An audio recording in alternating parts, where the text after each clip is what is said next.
Assalamualaikum warahmatullahi wabarakatuh. Ketemu lagi dengan Bang Jai di Yona Sehat Jiwa. Salam sehat jiwa. Pada kesempatan kali ini Bang Jai akan membahas tentang bagaimana kita bisa silaturahim dengan sanak saudara, saling memaafkan di hari yang fitri, pada hari raya Lebaran. Tentu setiap orang, siapa sih yang nggak ingin bertemu dengan sanak saudara, berkumpul, saling memaafkan, ya, saling bercerita. Tentu ini akan membawa dampak kebersamaan, dampak kebahagiaan, situasi rileks, santai setelah bekerja mungkin hampir 1 tahun, kemudian mudik, kemudian bersama-sama dengan keluarga yang lain merayakan hari Lebaran. Dan terpenting lagi ada saling memaafkan. Nah, memaafkan di sini tentu ada pengaruhnya di dalam kesehatan jiwa, kesehatan mental. Ketika kita sudah saling memaafkan, ya, kita bisa seperti suci lagi, ya, fitri. Jadi bagaimana kita, ya, kalaupun ada kesalahan atau ada kekurangan atau pernah menyakiti orang lain atau membuat tidak nyaman orang lain, dengan kita minta maaf, tentu ini akan sedikit banyak menghapus, ya, dosa, menghapus kesalahan kita, permasalahan yang kita buat nggak nyaman itu menerima atau tidak. Paling nggak kita sudah minta maaf, itu udah satu tahap kita menuju yang namanya bahagia, yang menuju namanya rasa bersalah itu berkurang, rasa berdosa itu berkurang, rasa pernah membuat orang lain nggak nyaman berkurang. Sehingga apa yang terjadi? Tentu cemas, takut, khawatir akan juga berkurang. Jadi secara kesehatan jiwa tentu akan ada dampaknya. Nah, sehingga ketika orang minta maaf kepada orang lain, ya, karena kita ngerasa ada sesuatu yang perlu diluruskan atau dimaafkan, seperti itu. Silahkan simak, jangan di skip. Tradisi halal bihalal tidak bisa dipisahkan dari perayaan Idul Fitri atau Lebaran di Indonesia. Selain berkumpul baik fisik maupun virtual, juga saling memaafkan. Saling memaafkan ternyata memiliki banyak sekali manfaat, tidak hanya untuk memperbaiki hubungan di masyarakat, tetapi juga pada kesehatan. Setiap orang mungkin pernah disakiti atau tersakiti oleh tindakan atau perkataan orang lain.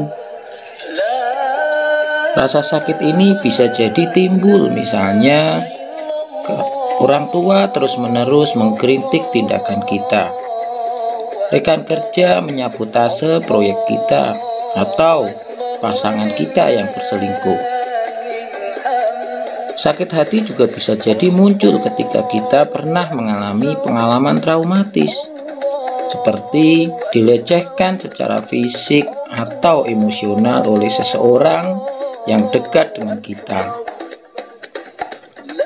Luka-luka ini pun sangat mungkin dapat membuat kita merasa marah, getir, atau bahkan dendam. Tetapi jika kita tidak mencoba memaafkan, kita mungkin menjadi orang yang paling merugi. Nah, momen Idul Fitri bisa menjadi kesempatan yang baik untuk kita memanfaatkan kesalahan orang lain. Lagi pula, memaafkan bukan hanya akan memberikan kedamaian, tapi juga bermanfaat untuk kesehatan jiwa maupun raga. Memaafkan memang bisa memiliki arti yang berbeda pada masing-masing orang. Namun secara umum, ini melibatkan keputusan untuk melepaskan kebencian dan pikiran balas dendam. Tindakan yang menyakiti atau menyinggung kita mungkin akan selalu ada bersama kita. Tetapi memaafkan dapat mengurangi cengkeramannya dan membantu membebaskan kita dari kendali orang-orang yang menyakiti kita. Memaafkan bahkan dapat memupuk perasaan, memahami, empati, dan kasih sayang pada orang yang telah menyakiti kita.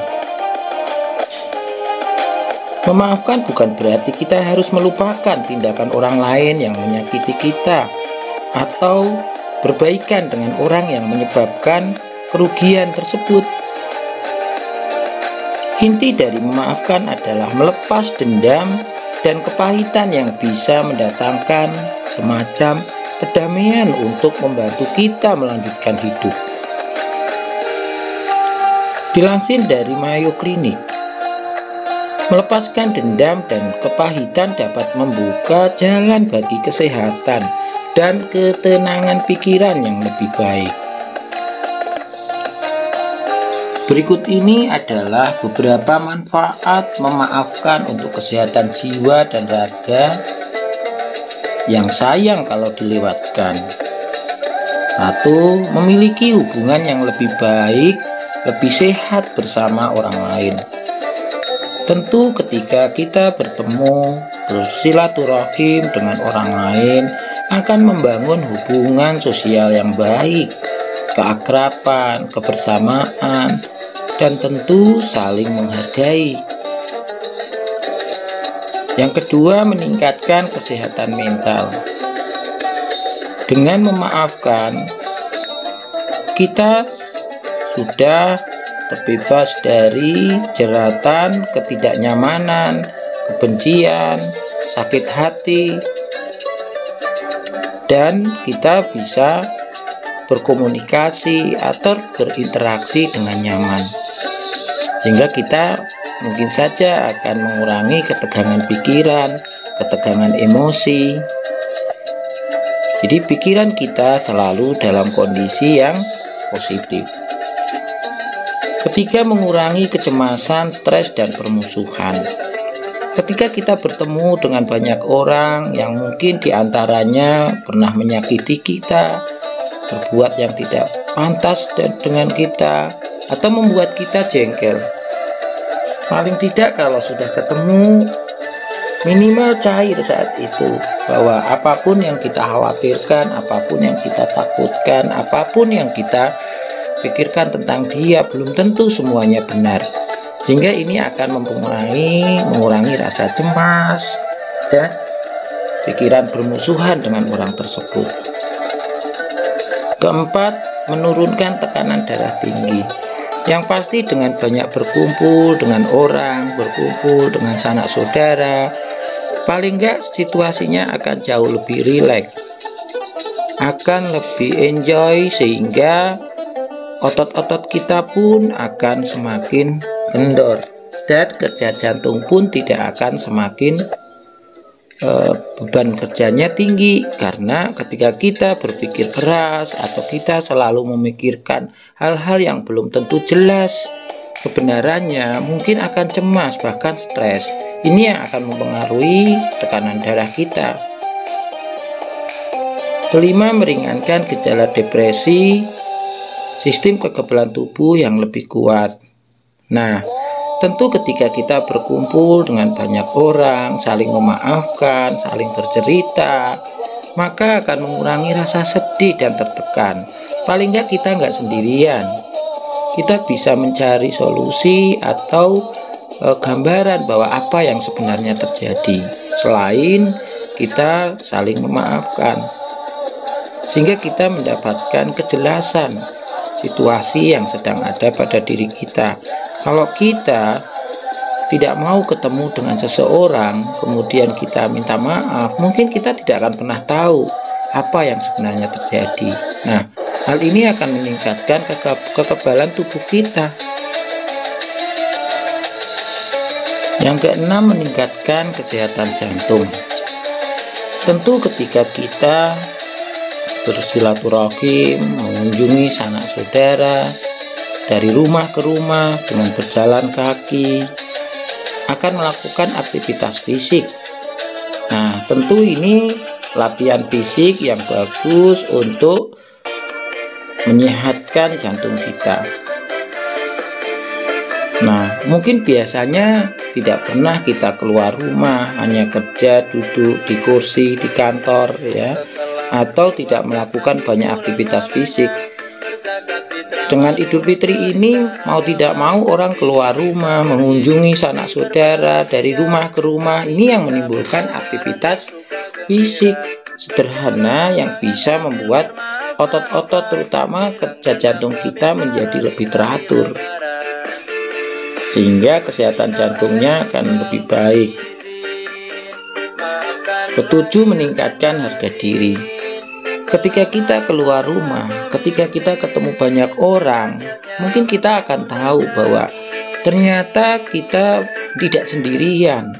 Mungkin banyak orang dari sekitar kita itu lebih tidak beruntung dari kita, ya, lebih mempunyai kondisi fisik dan ekonomi atau hal-hal masalah yang jauh lebih berat daripada kita. Dengan kita keluar rumah, berkunjung, ketemu banyak orang, kita akan berpikir bahwa ternyata kita lebih beruntung, lebih bersyukur. Masih banyak di luar sana yang tidak seberuntung kita. Tentu ini akan membuat seseorang atau kita akan mempunyai penilaian yang positif terhadap diri, sehingga meningkatkan harga diri. Disakiti oleh orang lain, terutama seseorang yang kita cintai dan mempercayai, memang dapat menyebabkan kemarahan, kesedihan, dan kebingungan. Jika kita memikirkan kejadian atau situasi yang menyakitkan, dendam yang dipenuhi dengan kebencian dan permusuhan dapat tersulut. Jika kita membiarkan perasaan negatif menyingkirkan perasaan positif, kita mungkin akan mendapati diri kita ditelan oleh kepahitan atau ketidakadilan kita sendiri. Beberapa orang mungkin memang secara alami lebih pemaaf daripada yang lain. Tetapi bahkan jika kita menyimpan dendam, hampir semua orang bisa belajar menjadi lebih pemaaf.